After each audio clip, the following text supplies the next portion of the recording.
it comes to that point where we discuss the lesson, the parable that's in this week's Drosha, this week's portion of the Torah. And the portion is Toldot, and it is about the generations of Isaac.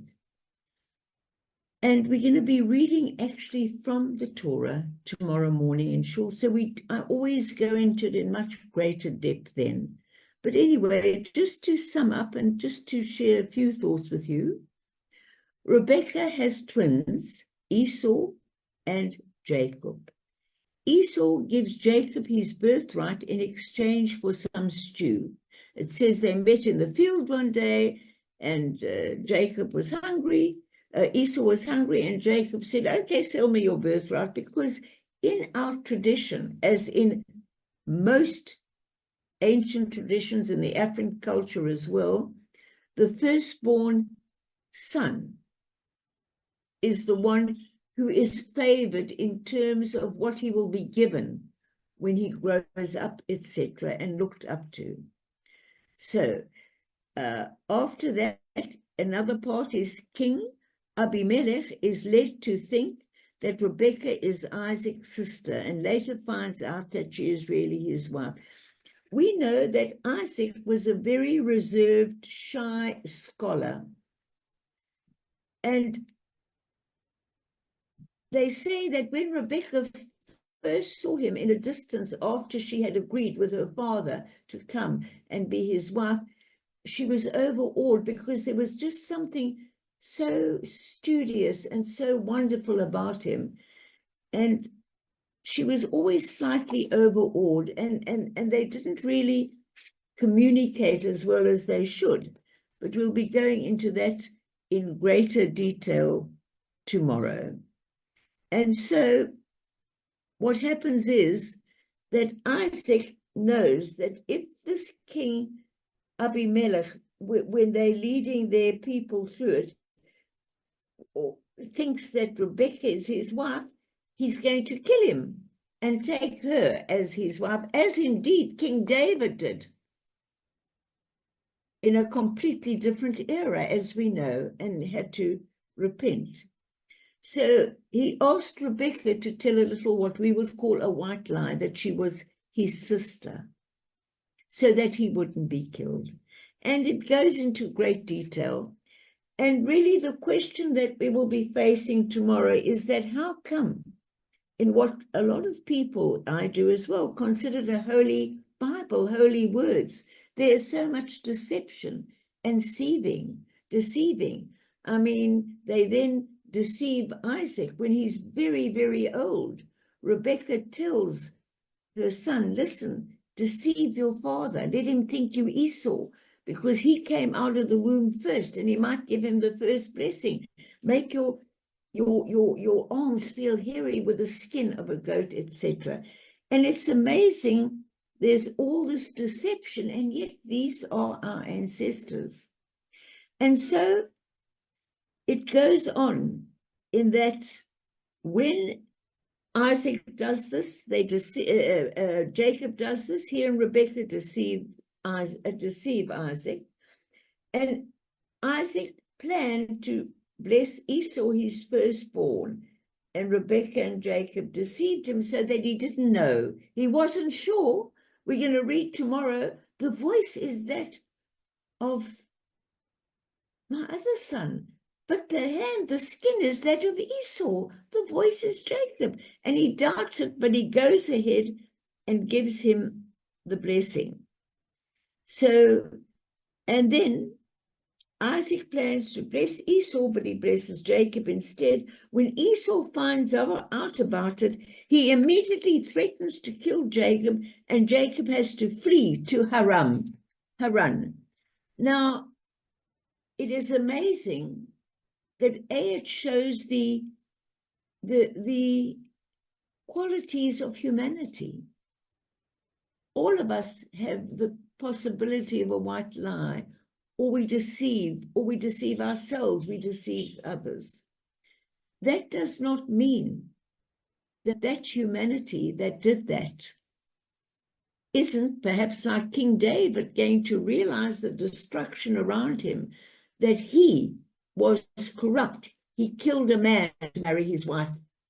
And this essence went right through the whole society, as indeed the corruption of Zuma and all our leaders have gone throughout our society. Reg, you've no idea the corruption here in every area of society. And yet there must come a time where each individual decides for himself to stop that. And certainly the people in South Africa, in spite of this widespread corruption, voted against the government because of the corruption and because of their hatred and denial of Israel and support Hamas, not because of their support for Palestinians, their support Hamas. So here the people have a voice, yet it's not perfect. And I've no doubt in other countries the same will be true, no matter which leader from which party is in power, no matter what deception has gone into it, there is still a goodness there. There's still a goodness to come out, perhaps of those leaders like King David, but certainly from the people. So we'll go into that in much greater detail tomorrow. But I wanted to conclude, as I always like to on a Friday night, with other interesting information about the nation of Israel, which really has little to do with this Drosha. But Reg, I want to talk about the Ethiopian Jews who came from Ethiopia, because they had a special holiday that they celebrated virtually when you celebrated Thanksgiving. And we trust you had a wonderful Thanksgiving in America. What can be better than a festival of gratitude to your founding fathers and to God for giving you your country? And so let me just share with you about these Ethiopian Jews. Last week, on the 23rd, they had a special festival which no other Jew has ever heard about.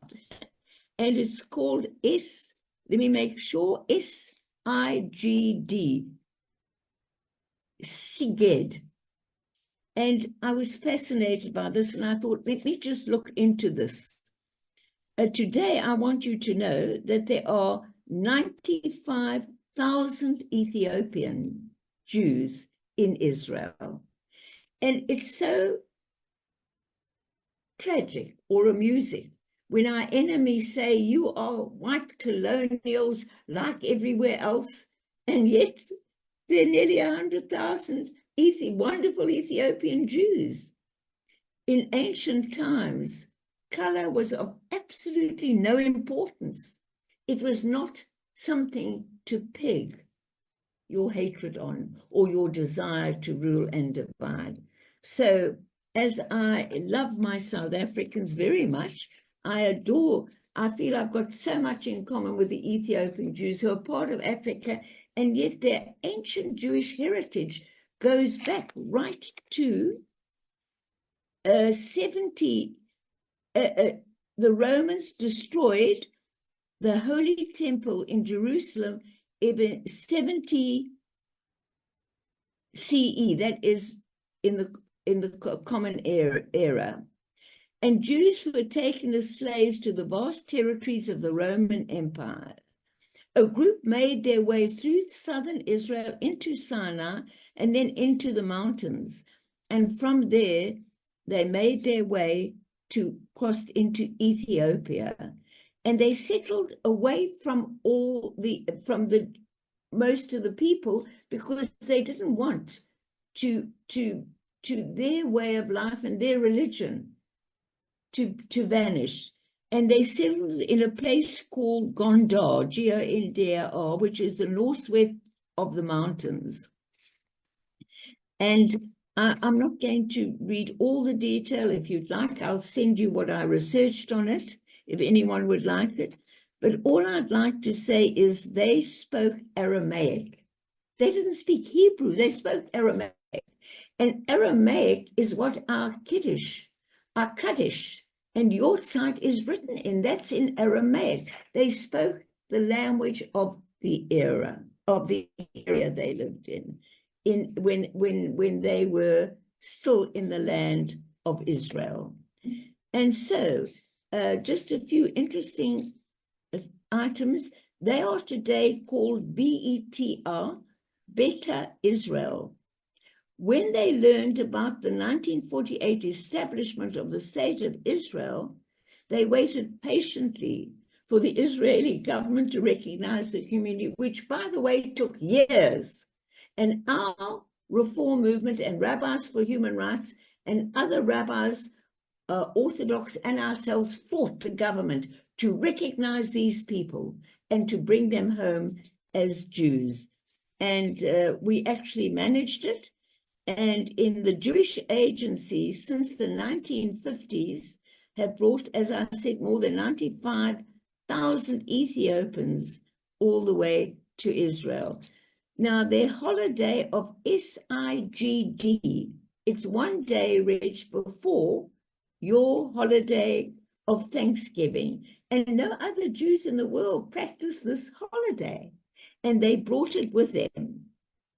And because they found that holiday in the Torah. I must find out when. Now, in Ethiopia, to confirm their connection to the holy city, as we turn to adore, or we turn to where Jerusalem is, they would gather on a hilltop 50 days before Yom Kippur in Ethiopia, and they would turn towards Jerusalem, lifting their hands and voices.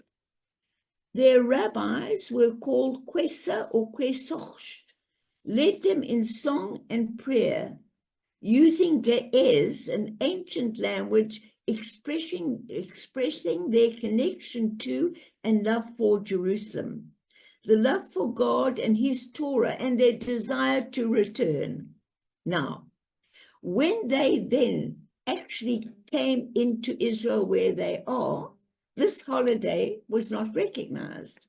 And they have fought the government of Israel for years and insisted that we, the people, just as we're going to do in this era, no matter who's in the government, if something isn't right, we, the people, will insist.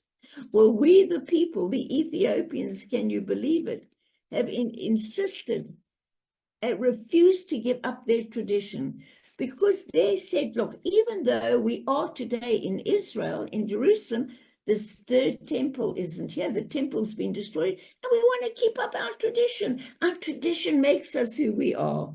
And as you've guessed, the government have now accessed or given in ultimately. And since 2008, Sigid is now a legal holiday in Israel. Now, I don't know about you, but that gives me a thrill. Oh, I can feel it.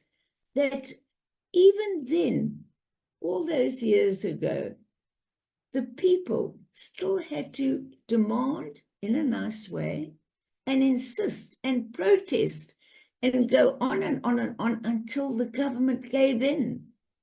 Perhaps in this new era in which you and I are living, it is, as long as the government is seen to be in the democratic fold, and democracy has to be redefined, we know that. And it's not in the fascist political fold or the religious ideological fold, like extreme Islam. Perhaps this is the way we've got to help those in power, no matter which side they represent, find the right way and understand that each voice in a democracy, each unit, each people come from different backgrounds and traditions. And why not allow them to have their holiday recognized? Today it is wonderful because most of Israel now go and join in the holiday with the Ethiopian Jews. And with that, I hand back to you. Shabbat Shalom.